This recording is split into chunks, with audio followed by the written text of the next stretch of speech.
Cumprimento a todos com a paz do Senhor, agradecendo a Deus por esta oportunidade de gravar mais uma aula do Capé de Sanji. Uma honra poder estar aqui para ministrarmos essa aula, que é a aula de número 7, trazendo o título como Os Mistérios da Vida, pautado no capítulo 6 desse livro de Eclesiastes.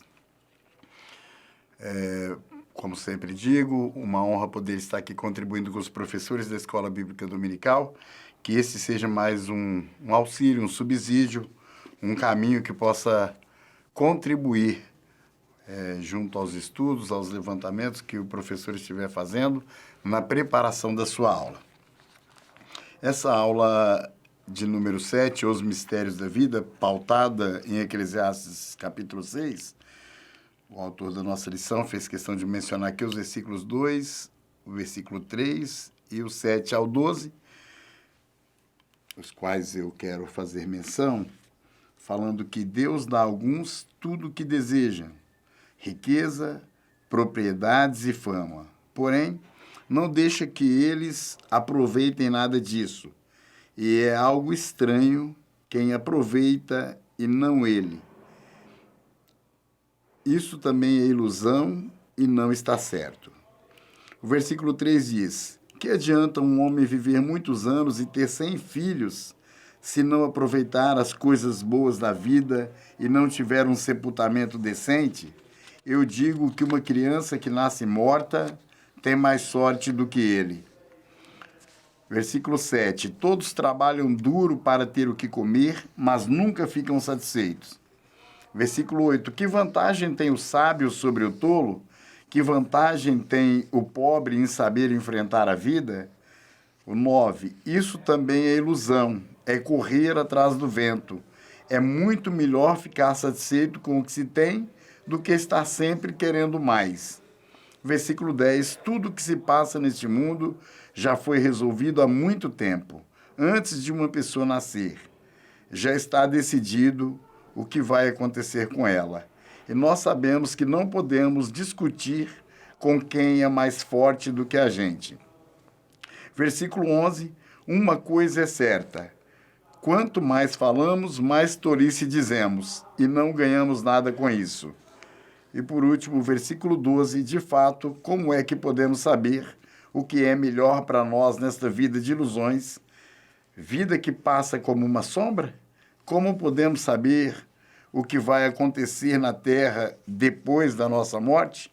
Fiz questão de mencionar o texto baseado na Nova Tradução na Linguagem de hoje, que é o texto que está em tela, para que nós possamos analisar junto à classe, diferente das outras aulas em que nós usamos outras versões, até para poder trazer clareza.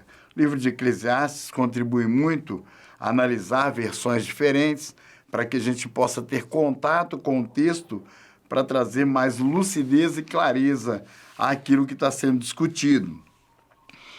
E antes de entrar nos tópicos, eu gostaria de fazer menção, olhando atento ao texto, ao que o autor nos traz pautado em Eclesiastes 6. O pastor Hernandes Dias Lopes vai dizer que Eclesiastes 6 é um dos capítulos mais sombrios da Bíblia. São intimações gélidas da razão e relatos de um coração em dor. E faz total sentido quando nós lemos o texto e percebe-se que ele trata de 3 decepções mencionadas nesse capítulo 6. 3 decepções. Ele vai falar, o texto como um todo vai falar das decepções da vida. Na primeira parte, ele fala das decepções da vida, considerando a riqueza sem satisfação. No segundo momento, ele vai falar da riqueza ou da decepção do trabalho sem contentamento. E, por fim, ele fala da decepção das perguntas sem respostas. Então, tem uma perspectiva de análise desse texto, considerando que, quando a gente lê capítulo 6 de Eclesiastes, nós temos a percepção de um sentimento de insatisfação. É uma continuidade do capítulo 5, onde o escritor do Eclesiastes, o Coelete, o pregador, ele vai trazer aqui informações sobre o homem e a riqueza. No capítulo 5, ele fala de algumas situações dessa riqueza e do desfrute delas. Aqui no capítulo 6, de forma muito intensa, forte, podemos usar essa expressão, aonde ele vai falar dessas decepções, mostrando o contexto de uma sequência de insatisfação do homem, de não encontrar satisfação em nenhum desses 3 cenários. Claro, aqui o texto trata de um cenário hipotético, é uma hipótese, né? Dá-se a impressão, e como o autor da nossa lição mencionou, você não tem ali a convicção de que o escritor do Eclesiastes, Salomão, por certo, tenha presenciado ou vivido ou falado da sua própria experiência, mas ele, se viveu ou não, se está narrando fatos ou não, certo é que ele começa a colocar esses três cenários de decepção. Falando desse contexto da decepção da vida, ele fala no primeiro momento do homem e a riqueza. E aí ele fala de toda a riqueza que esse homem possui. Deus dá a esse homem muitos bens, dá a esse homem muitas riquezas, dá a esse homem fama. É o que o texto está dizendo lá. Dá a esse homem propriedades. Mas o que se percebe é que ele não tem satisfação na sua riqueza. Esse homem não consegue encontrar nela satisfação. A gente pode extrair aqui algumas lições demonstradas nessa decepção desse homem. Primeira lição, essa decepção aqui testemunhada, né? Salomão está relatando, então não é uma mera hipótese. Possivelmente ele pode estar relatando fatos. Ele pode ter sido uma testemunha ocular desses fatos. E a partir daí ele vai falar então desse contexto da horizontalidade da vida, mostrando essas insatisfações ou essas decepções para o homem que vive considerando que está debaixo do sol, considerando as futilidades dessa vida, a busca do prazer pelo prazer, a perspectiva de uma vida totalmente terrena, de uma vida voltada para as coisas totalmente da terra. Um homem que não tem perspectiva em Deus. O sentimento que nós temos estudando o capítulo 6 de Eclesiastes é de um homem que está extremamente decepcionado por ter possuído tanto. Então, ele narra ali mostrando que o Deus que deu não permitiu que esse homem usufruísse.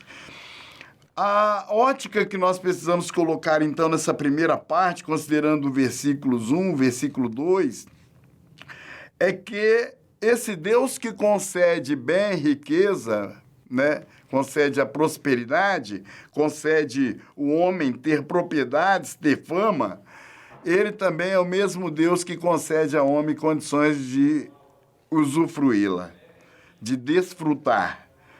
E no contexto desse cenário, esse homem não teve o privilégio de usufruir a riqueza que ele alcançou. E, portanto, a sua vida não valeu a pena. Ele viveu uma grande decepção.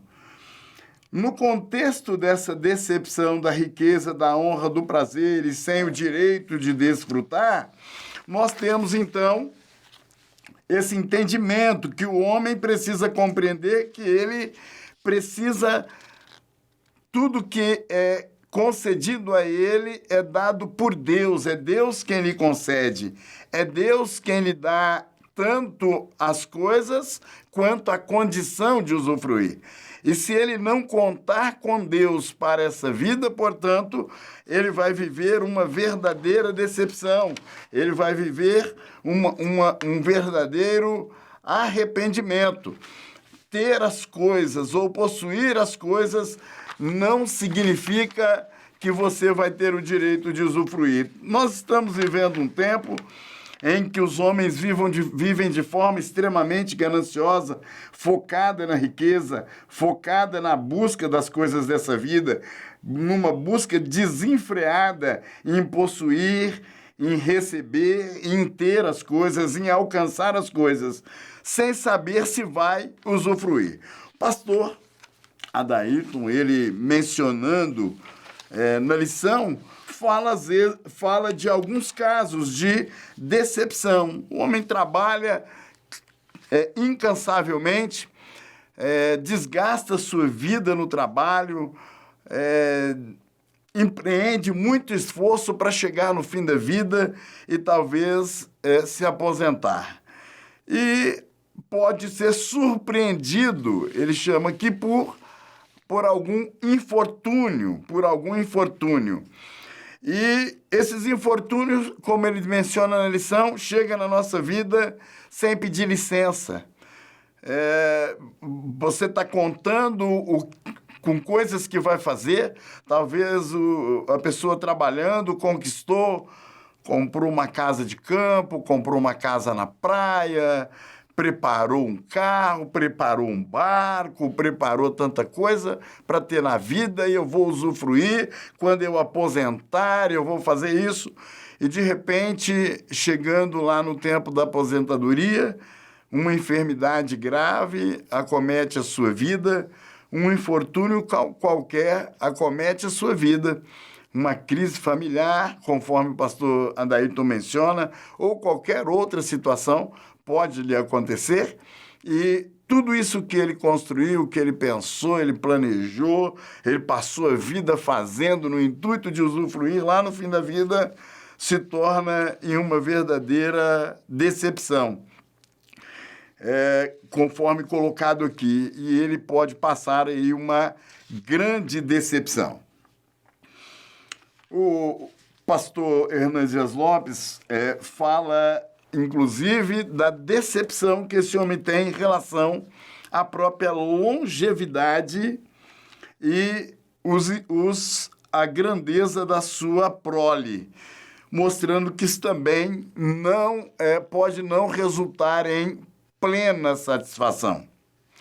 Um homem, às vezes, nesse contexto, ele cita, o autor do Eclesiastes, diz assim que o homem pode ter 100 filhos, bem como ele pode viver até, claro, numa situação ali totalmente hipotética, né? Considerando ali a hipérbole colocada, de viver até 2.000 anos. O homem que mais viveu foi Matusalém, viveu quase 1.000 anos. E um homem vivendo tudo isso e tendo 100 filhos, ainda pode chegar no fim da vida e ter uma grande decepção.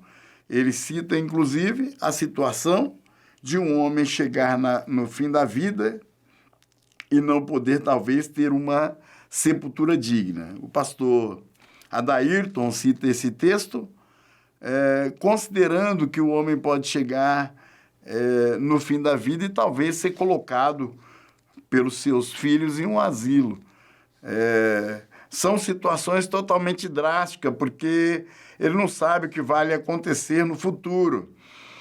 E aí, essa decepção, o autor escreve, né? Salomão escreve, como já li ali a referência, ele diz que a decepção desse homem era melhor se ele tivesse nascido morto. Ele considera que um natimorto é mais feliz porque alcançou o descanso logo após nascer do que um homem que viveu a vida inteira na perspectiva de usufruir da sua riqueza e sofre uma decepção no fim dela. Então, essa gana pelas coisas da vida tem esse risco. Então, o homem, em relação à riqueza, pode sofrer grandes decepções, o homem que vive e busca por ela. Mas ele não fala só desse risco do homem ou da decepção do homem e a riqueza. Ele fala também da decepção do homem que pode viver sem contentamento. Falando daqueles que trabalham incansavelmente pela comida, aqueles que buscam incansavelmente trabalhar no sentido de saciar só suas necessidades, sem colocar Deus na sua vida. O trabalho, em dado momento, se torna enfadonho, pesado e sem motivação. Ele chega em dado momento, olha para tudo aquilo que ele produziu e tem o pressentimento, a percepção de que tudo que ele fez foi em vão, porque ele não colocou Deus na sua vida. Aqui ele continua tratando da horizontalidade e, portanto, essa horizontalidade, a vida debaixo do sol, considerada sem Deus, ela pode te trazer de fato decepção, o trabalho pode ser de fato enfadonho. Agora ele fala e mostra o exemplo a ser seguido, que deve ser o exemplo de Jesus, que em dado momento disse que o trabalho dele ou o trabalhar dele era fazer a vontade do Pai. O apóstolo Paulo escreve sobre isso dizendo que nós devemos comer e beber para a glória de Deus.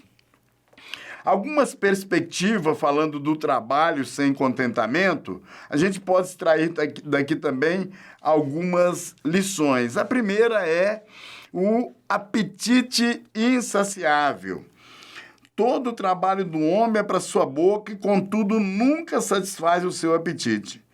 O homem é um ser insaciável. Quanto mais coisas ele joga para dentro do seu coração, mais coisas esse homem quer, mais coisas esse homem busca, ou mais vazio e insatisfeito ele fica. Mencionando Philip Ryken, ele falando que no versículo 7 o pregador nos diz o que acontece quando alimentamos esse apetite. Nós ficamos com fome de novo. Os mesmos desejos voltam dia após dia. Nós nos alimentamos para ter força para o trabalho, para ganhar o nosso pão de cada dia, que então comemos para ter força para voltar ao trabalho no dia seguinte, e assim continua dia após dia. Ou seja, ele está dizendo que trabalhar nunca vai nos levar a uma saciedade.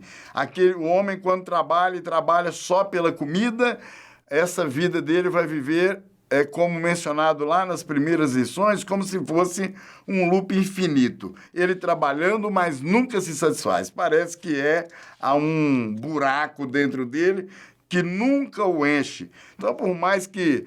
O que a gente observa nessa primeira parte, nesse apetite insaciável? Quando o homem trabalha pela comida, basta a gente analisar os patamares da nossa existência, da nossa vida, o decorrer do nosso trabalho, em que dado momento, e olhando um pouco para a história e para o tempo, hoje nós estamos num tempo de produção de larga escala, né? Tudo se produz em grande quantidade, até a forma da alimentação chegar nas nossas mãos, indiferente de como ela seja produzida, vem de forma muito fácil na mão do homem. E nós percebemos que ainda assim nós somos seres nesse sentido insaciáveis. Toda novidade que surge no sentido de lutar e buscar para poder tentar se alimentar de tudo aquilo que se oferece, é uma busca contínua e parece que o homem não consegue resolver isso, porque perde-se o contexto da simplicidade da vida, de se alimentar do essencial e do básico e sai buscando de forma desenfreada uma forma de se satisfazer. Segundo ponto nessa observação, ou nessa decepção em relação ao trabalho, é a sabedoria insatisfeita. No versículo 8 diz assim: pois que vantagem tem o sábio sobre o tolo, ou o pobre que sabe andar perante os vivos? Não importa o quão sábio ou quão rico um homem seja, sempre terá desejos insatisfeitos, vontades não realizadas, anseios não cumpridos. Nós não temos dúvida que ser sábio é melhor do que ser tolo. Isso nós não temos dúvida nenhuma. E não é isso que, por certo, o autor de Eclesiastes está incentivando alguém não querer obter sabedoria. O problema todo é que nós, sem colocarmos Deus, adquirimos sabedoria, aumentamos o nosso conhecimento, mas não temos satisfação nisso. Sempre estamos vazios também, sentindo-nos vazios do conhecimento. Por mais que alguém se gaba da sua inteligência, no seu interior ele ainda tem essa incógnita da insatisfação. Queria conhecer mais, queria saber mais. Está, de alguma forma, decepcionado com o domínio do conhecimento que tem.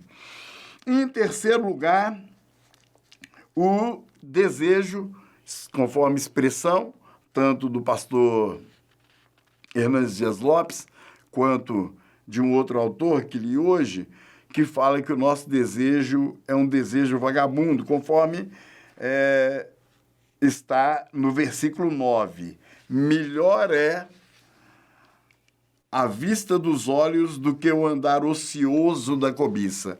Ele está dizendo que os nossos desejos, a cobiça, ela está andando por aí o tempo inteiro. E aí ele está dizendo que melhor é a vista dos olhos, ou seja, ter prazer naquilo que nós estamos vendo, do que ter os nossos desejos andando desenfreados. Porque a afirmação do autor de Eclesiastes diz que tudo que você adquire, ainda os seus desejos estão acima daquilo que você já possui. Nunca você se dá por satisfeito. E aí é onde ele considera ou usa aqui a expressão do desejo vagabundo. Vagabundo por causa da ociosidade desse desejo. Ele não tem motivo nenhum para poder estar andando à busca de coisas para se satisfazer, até porque aquilo que ele tem já deveria contentá-lo, mas ele não está contente. Ele continua desejando algo superior àquilo que ele tem ali em mãos naquele momento. Ele fala que isso também é vaidade e correr atrás do vento. Contentar-se com aquilo que possuímos é melhor do que se esforçar por aquilo que não temos. Pois todo o desejo do mundo por coisas que desejamos é inútil, se Deus não nos der como um dom, como um presente. Tanto a riqueza, se não for um presente de Deus para poder usufruir, porque o Deus que dá a riqueza, o Deus que dá o bem, o Deus que dá a fama, é o Deus que permite usufruir. E se Deus não der esse dom de usufruir, a pessoa terá e não poderá usufruir esse dom. A pergunta que vem é: onde mora, então, a satisfação? Em qual endereço nós podemos encontrar a satisfação? Nós estamos buscando ela nesse tempo, na comida, na bebida, na música, na família, nos amigos, no trabalho, nos prazeres. Porém, o desejo continua vagabundo. Nas palavras de Philip Ryken, jamais satisfeito em ficar em casa, ele sempre sai para vagar pelo mundo. A cobiça tem um andar ocioso. A satisfação dos nossos desejos está sempre a caminho, a vagar como um vagabundo, sem nunca chegar. O homem tem dentro de si uma insatisfação crônica e perpétua. Debaixo do sol, correndo atrás do vento, ele pode jogar todos os baldes de prazer para dentro do seu coração e nunca encontrará a verdadeira satisfação. Aqui há uma comparação de usar aquele ditado tão conhecido que melhor é um passarinho na mão do que dois voando. Muita gente está sempre descontente correndo atrás daquilo que ele não tem. Ele, às vezes, desperdiça uma oportunidade na busca desenfreada por outra que acaba não lhe saciando ou não lhe satisfazendo da mesma forma. Salomão está dizendo que é melhor ter pouca coisa e desfrutá-las do que sonhar com muitas coisas sem nunca as obter. Os sonhos podem se tornar pesadelos se nós não lidarmos com a realidade. Certamente, melhor é o contentamento com o que temos perante os nossos olhos do que vivermos sonhando com o que não temos. E, por último, a última decepção mencionada aqui é a decepção das perguntas sem resposta. Dos versículos 10 a 12, Salomão tratou dos dois tipos de pessoas, tanto aqueles que têm a riqueza sem prazer, quanto aqueles que trabalham sem satisfação. E o contexto é as perguntas sem resposta. O homem não consegue entender a sua limitação. Ele pensa que pode corrigir os problemas do mundo. E aí, na impossibilidade de fazê-lo, ele começa a querer discutir com Deus. Discutir com Deus. E Salomão vai dizer que ele não pode discutir com aquele que é mais forte. Eu ouvi alguém falar sobre esse texto, dizendo que é como se alguém com 3, 5 anos de idade colocasse uma luva de boxe e achasse que fosse ganhar do Mike Tyson. Então, é bem essa realidade quando a gente faz a comparação da nossa realidade diante de Deus. Nós conhecemos um exemplo na Bíblia de um homem que resolveu, ousou conversar com Deus e fazer a ele uma série de questionamentos, que foi Jó, mas que lá no fim ele responde. Ele mesmo reconhece que ele fez perguntas às quais ele não deveria fazer, reconhecendo que falava do que não entendia. Há certas perguntas sobre a vida que ninguém é capaz de responder, porém nossa ignorância não deve ser usada como desculpa para o ceticismo e a incredulidade, coisa que muita gente faz. Muita gente pensa que, porque ele não tem determinadas respostas, então ele prefere não acreditar, prefere duvidar. E a vida é cheia de perguntas. A nossa vida é feita, aliás, ela tem mais perguntas do que respostas. Tudo nós questionamos para nós mesmos, no nosso subconsciente, o tempo inteiro nós estamos indagando e fazendo os nossos porquês. Mas o fato de nós estarmos fazendo continuamente as perguntas e porque nós não temos as respostas, até porque realmente diante de tantas perguntas nós não as teremos, isso não nos dá a permissão ou o direito de viver de forma cética e incrédula. Nossa ignorância deve nos incentivar a ter fé em Deus. Ao contrário de ser incrédulo e ao contrário de ser um cético, nós precisamos colocar a nossa fé em Deus. As nossas dúvidas devem ser saciadas em Deus. E é isso que o homem deveria ter consciência, ao invés de caminhar para o ceticismo, nas dúvidas que tem para as suas respostas. A incredulidade dos dias de hoje, o ceticismo do dia de hoje, é em função das respostas não encontradas. Mas a resposta está em Deus. E o porquê que nós temos que confiar em Deus? Porque em Deus nós não vivemos de resposta, vivemos de promessas. 2 pontos importantes, então, mais essa decepção, a decepção das perguntas e respostas. O homem não pode mudar o curso da história e não pode contender com Deus, conforme versículo 10 e versículo 11, que diz: a tudo quanto há de vir já se lhe deu nome, e sabe-se o que é o homem, e que não pode contender com o que é mais forte do que ele. É certo que há muitas coisas que só aumentam a vaidade, mas que aproveita está o homem. Salomão recorre aos assuntos já tratados no livro, dizendo que não tem nada de novo debaixo do sol. Os nomes já foram atribuídos, tudo foi rotulado e categorizado. A condição humana continua a mesma. O homem não logra êxito entrando no embate com Deus para discutir com ele. E, como eu mencionei, Jó tentou fazer isso apenas para reconhecer que havia falado coisas que não entendia. E por isso arrependia no pó e na cinza, conforme está em Jó 42, do versículo 3 ao versículo 6. Nós precisamos conhecer os nossos limites. E um dos nossos limites é que não possuímos sabedoria para ganhar de Deus numa discussão. Nossas palavras nunca vão conseguir mudar o seu sábio plano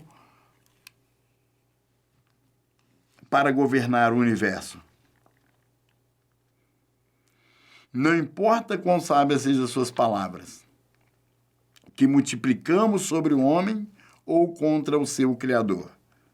Nesses versículos 10 e 11, eles nos lembram que nós não podemos alterar a forma como nós e o mundo foram feitos.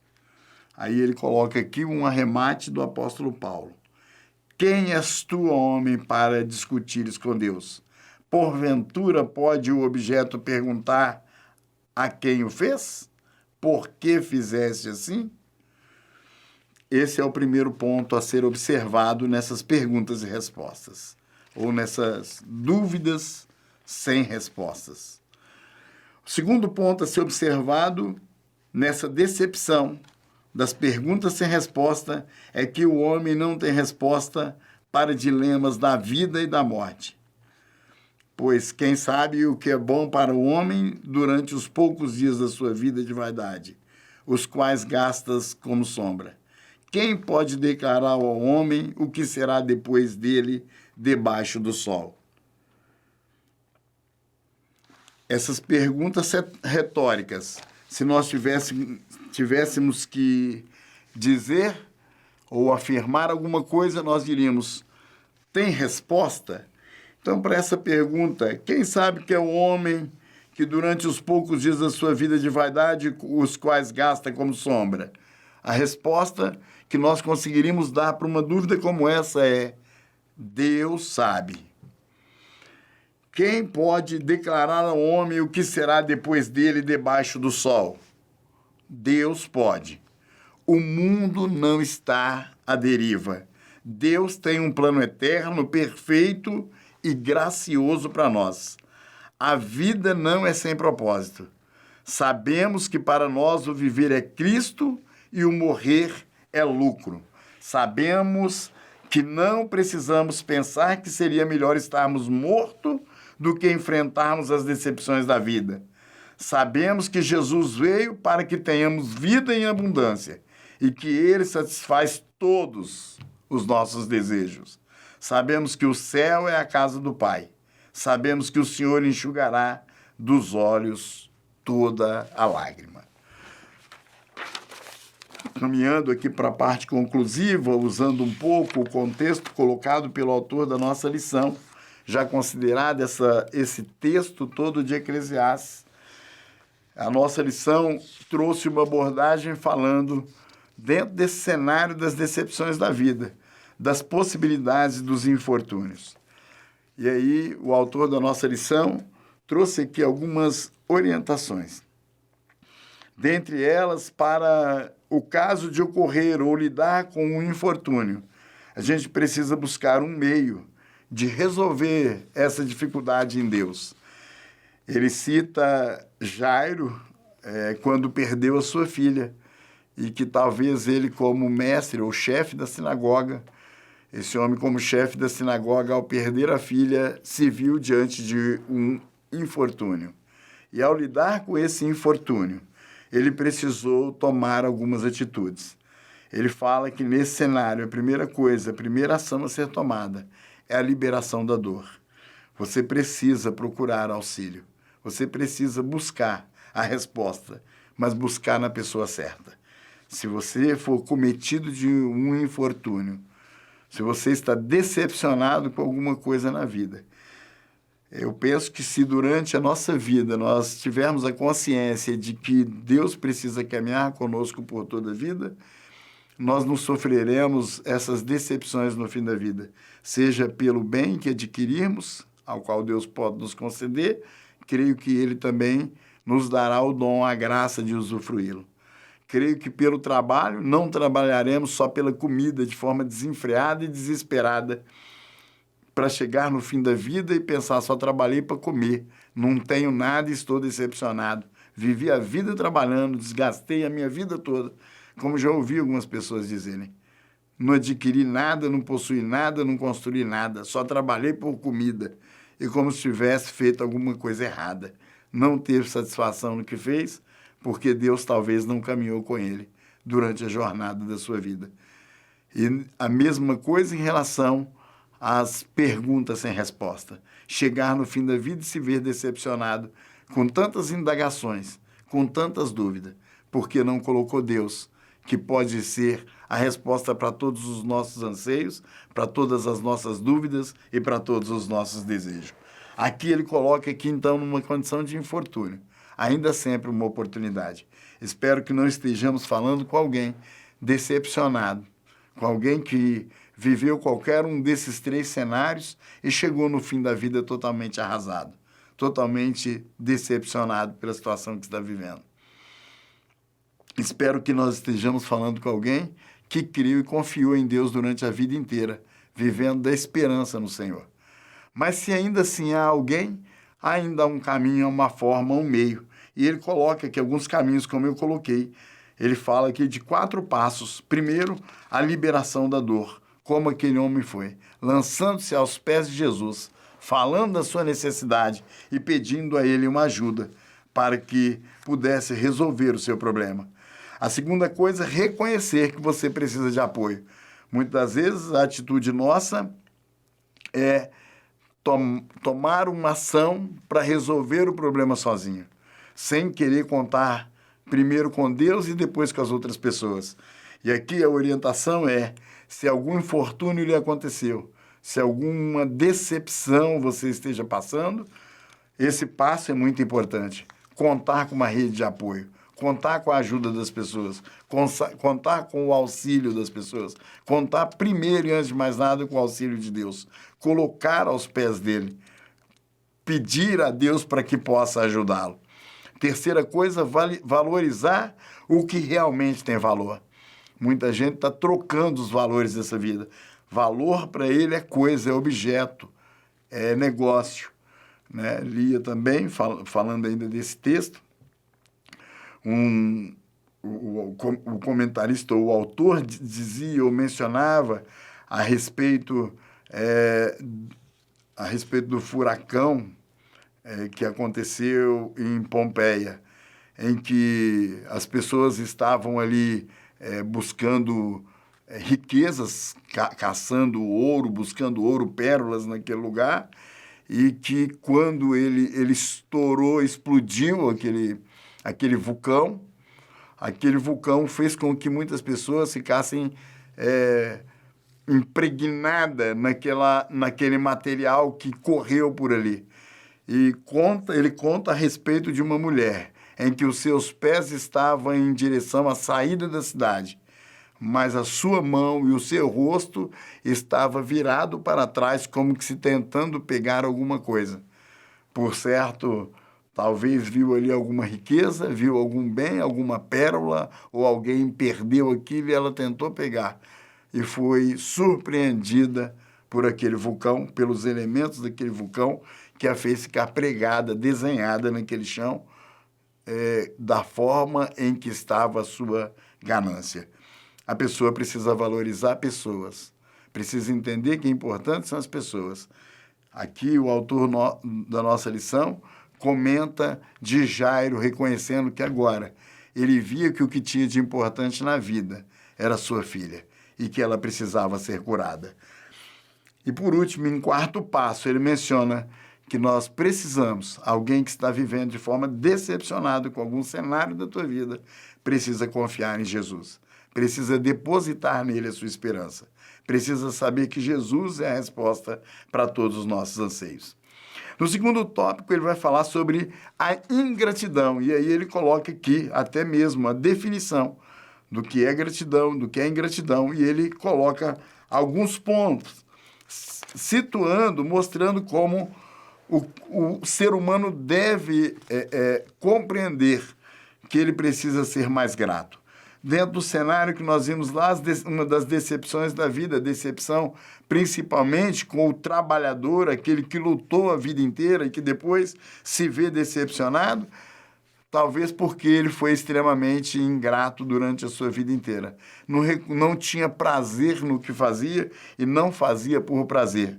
Tudo para ele parecia ser uma exaustão. Por mais que alguém, a gente ouve muito isso, faça o que goste. Muitas das vezes ele termina a sua vida ainda revoltado, insatisfeito, porque ele não colocou Deus para caminhar com ele. E aqui ele coloca que gratidão é ver, ingratidão é estar cego. Há alguns versículos na Bíblia e há uma etapa para a pessoa entender que o Deus que cuida de nós, ele, para poder fazer a nossa vida crescer e prosperar, há passos. E passos precisam ser seguidos no caminho da humildade, no caminho da integridade, no caminho da gratidão. Se alguma coisa nesse tripé faltar, pode ser que você vai ficar ou viver decepcionado. A Bíblia nos ensina a sermos gratos. Tem aqui algumas referências, o tempo não nos vai permitir ler, mas eu vou citá-las aqui para que o professor possa, na preparação da sua aula, consultar esses textos.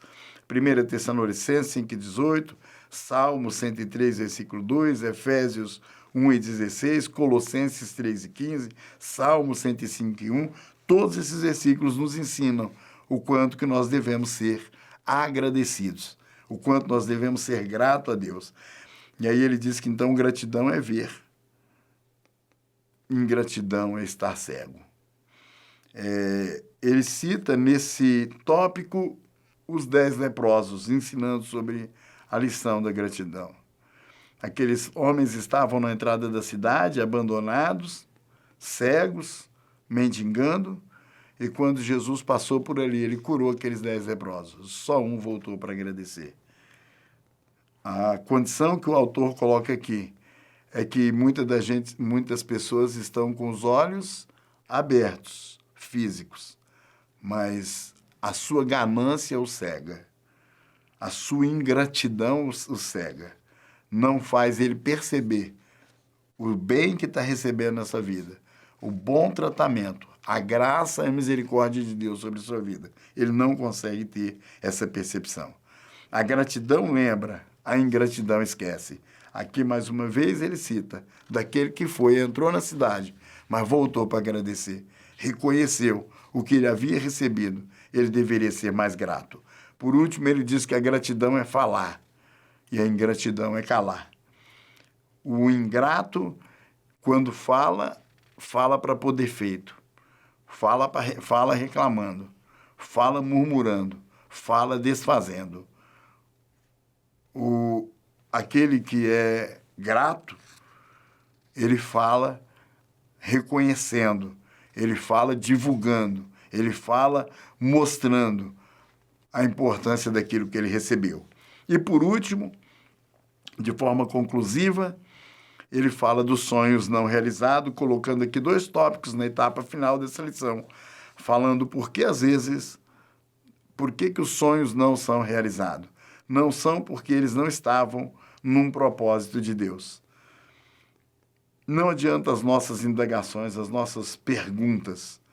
Se alguma coisa não está nos acontecendo, é porque não é vontade de Deus que aquilo não nos aconteça.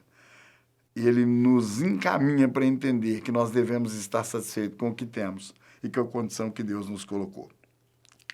Parece uma frase, quando falamos assim, um tanto medieval, parece uma pregação tradicionalista, no sentido de aceite sofrer calado, conforme-se em não lutar. Não é isso que o autor do Eclesiastes está dizendo? Ele está dizendo que Deus tem seus propósitos para a nossa vida. Se eu estou caminhando com Deus, tudo aquilo que Deus tem planejado e preparado para mim vai acontecer. Certo é que a busca desenfreada, mesmo alcançando, obtendo, lutando, correndo nessa vida, eu ainda posso chegar no fim dela totalmente decepcionado, porque aquilo não me trouxe satisfação. No próprio texto do Eclesiastes, em algum momento, ele vai falar daqueles que têm a riqueza e não conseguem dormir por causa dela. Então, aqui a gente precisa ter a compreensão de que a vontade de Deus é que precisa prevalecer. Muita gente tem sonhos, seus sonhos são exacerbados, exagerados. E depois de adquirir certas coisas, aquilo que ele conquistou, numa luta louca para conseguir, desenfreada, não respeitando quem estava próximo, não respeita pessoas, não respeita a liderança, não respeita os meios naturais de obter, né? Não, muitas vezes não é nem fruto do seu próprio trabalho e aquilo se torna um verdadeiro pesadelo. Na parte conclusiva da lição, ele diz que nós precisamos entender que o fato de sermos cristãos fiéis não nos livra dos infortúnios da vida. Para enfrentá-lo, nós devemos liberar toda dor através da oração, buscar ajuda em pessoas de confiança e confiar que Deus está no controle de todas as coisas. Precisamos estar preparados para lidar com a ingratidão e não deixar que ela nos contamine, cultivando sempre um coração grato e manifestando essa gratidão, tanto a Deus quanto às pessoas que nos fazem bem. Por fim, nós devemos sonhar, mas discernir se esses sonhos estão alinhados com o propósito de Deus para a nossa vida, pois a vontade de Deus é sempre a melhor para nós. E esse assunto compartilhado na nossa classe seja para essa conscientização de que nós precisamos levar a nossa vida na dependência de Deus, dentro do centro da vontade de Deus, para que a gente não sofra a decepção. Não que nós não vamos viver nesse contexto da vida infortúnios, mas não vamos viver decepcionados, ou não ficaremos decepcionados.